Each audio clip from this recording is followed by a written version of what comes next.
Peter's ongoing isolation, and the 4-year gap. The trailer wastes no time establishing how far Peter's slid into total disconnection. 4 years have passed since No Way Home, and the gap shows everywhere. He's living entirely alone. No support system, no one who knows his name in any real sense. And the trailer leans hard into what that cost looks like on a person. His apartment is a mess of webbing and isolation rather than anything resembling a normal life. And his whole world has collapsed into the single purpose of being Spider-Man full-time. The opening scene of MJ and Ned at MIT reads more like a memory he's holding onto than anything present tense, which adds another layer to how stuck he is emotionally. He's kept the note he never gave her, and that one detail does more work than almost anything else in the trailer.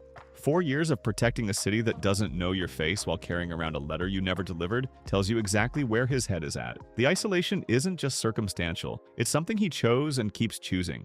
And the trailer makes clear that choice is starting to crack under its own weight. Keith David's mystery role and the Anansi theory. The trailer never puts Keith David on screen directly, but fans are convinced he's the voice delivering that line about spiders and their life cycles around the 1:40 mark. That specific framing, explaining the nature of spiders in a way that feels almost mythological rather than scientific, fits too cleanly with one theory that's been building since his casting was announced. Anansi is the West African trickster god and guardian of the web of life and destiny.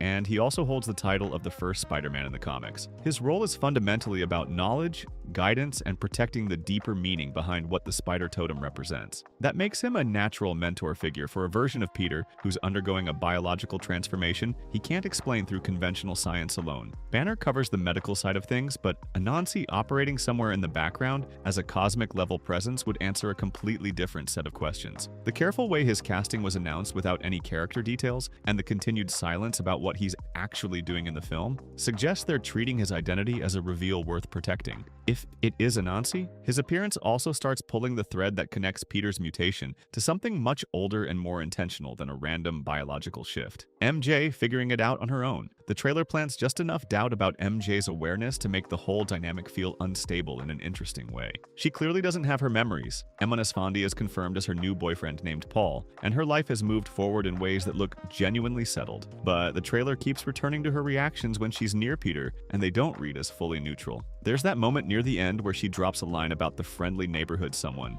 and the phrasing lands a little too precisely to be accidental. What makes this more compelling is the history. She figured out his identity on her own the first time, he working through the clues without being told. The spell removed the memories, but it didn't change who she is as a person, and her pattern recognition and instincts are still fully intact. The black dahlia necklace still sitting around her neck is the other thread here because that physical object outlasted the memory wipe, even if she doesn't know why she kept it. If her gut starts pulling her toward the same conclusions it reached before, she might land in a place where she knows Peter is Spider-Man without yet knowing they were ever in love. That specific situation would create a completely different emotional tension than anything the previous films dealt with. Sadie Sink as Jean Grey and what it means for mutants. The trailer still hasn't confirmed who Sadie Sink is playing, but the evidence stacking up around her mystery character is hard to dismiss at this point. She's shown briefly as a hooded figure, and in a separate sequence, she appears restrained in what looks like a controlled lab environment, which already signals something volatile about her abilities. The moment where the environment shifts around her without physical contact is the clearest tell, since that kind of unanchored telekinetic presence lines up directly with how psychic powers tend to manifest in early or unstable stages. The red hair is an obvious surface detail, but it's consistent with the framing.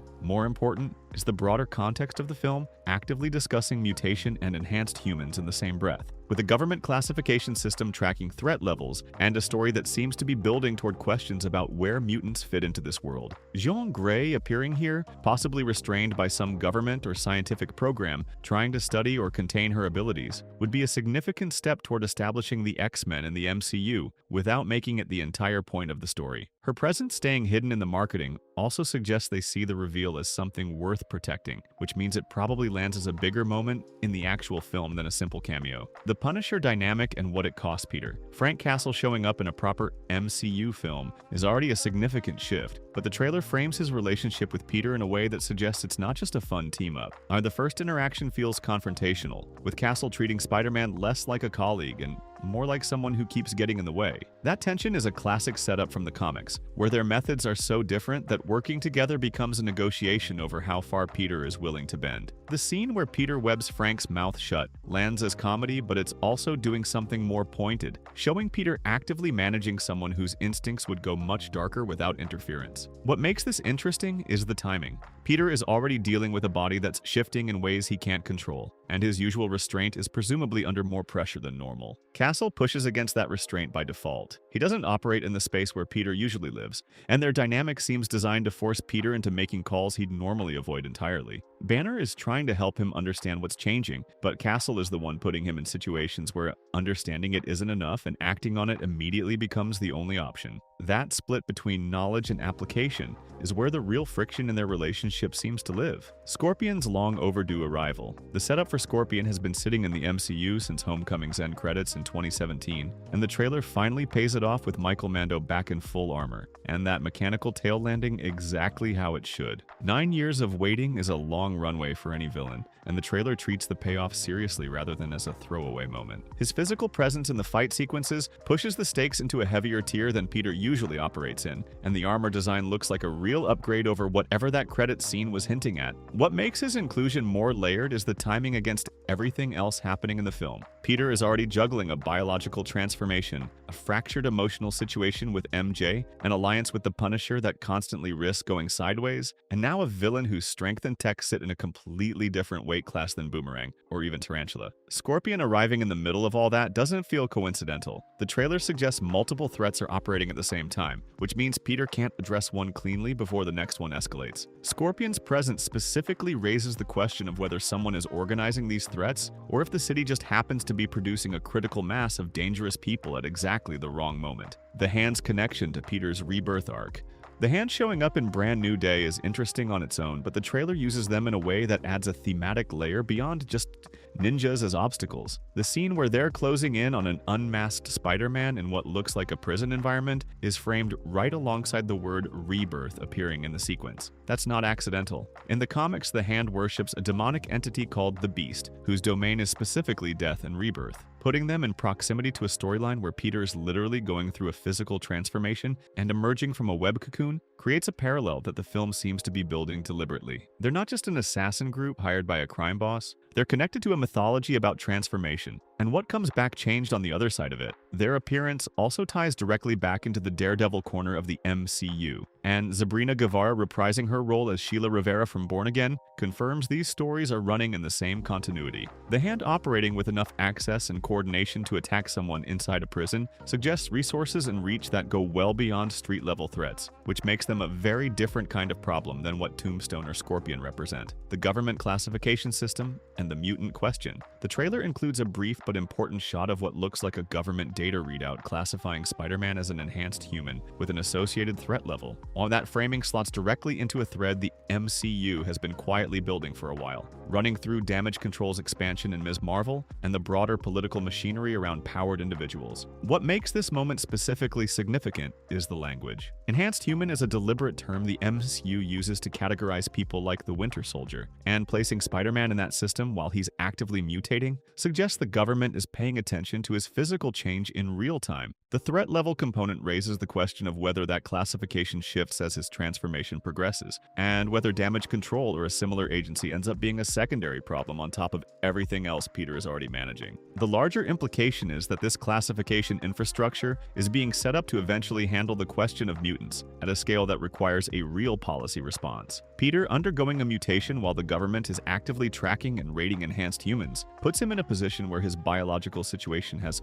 political consequences he wasn't planning to deal with. That overlap is exactly where the X-Men conversation starts entering the MCU in a serious way rather than as isolated references. By the way, if you guys enjoy content like this, I would really appreciate it if you could subscribe. Thanks! Anyways, Tombstone and the coordinated crime wave. The trailer makes it clear that the crime surge hitting New York isn't random. On and Tombstone sits at the center of that organization as the figure with enough reach and resources to pull multiple threats together. His presence as a power broker rather than a direct physical antagonist fits how he tends to operate in the comics, where control of territory and influence matters more than personal combat. What makes his role more interesting is how it connects to everything else. Boomerang's specialized ranged attacks, Tarantula's close combat precision, and Scorpion's heavier physical presence all suggest a city dealing with multiple types of threats at once, and someone coordinating that variety rather than letting it happen accidentally. The Hand adds a completely separate dimension to that same environment, since their involvement suggests the organized crime infrastructure extends into areas that require more than conventional muscle. Tombstone running a layered operation that pulls in groups like the Hand for specific situations implies a level of ambition and planning that most street-level crime bosses in the MCU haven't reached. Peter juggling the fallout of all of this simultaneously, without any real support structure, and while his body is actively changing, creates a situation where exhaustion becomes as much of a threat as any individual villain. This is one of those classic Peter Parker moments where the problem isn't one thing, but everything at once. And Tom Holland's version of the character is overdue for exactly this kind of pressure. The time skip structure and what Peter actually missed. 4 years is a long enough gap that the trailer can't cover all of it, and the film seems to be using that gap intentionally rather than just as a narrative convenience.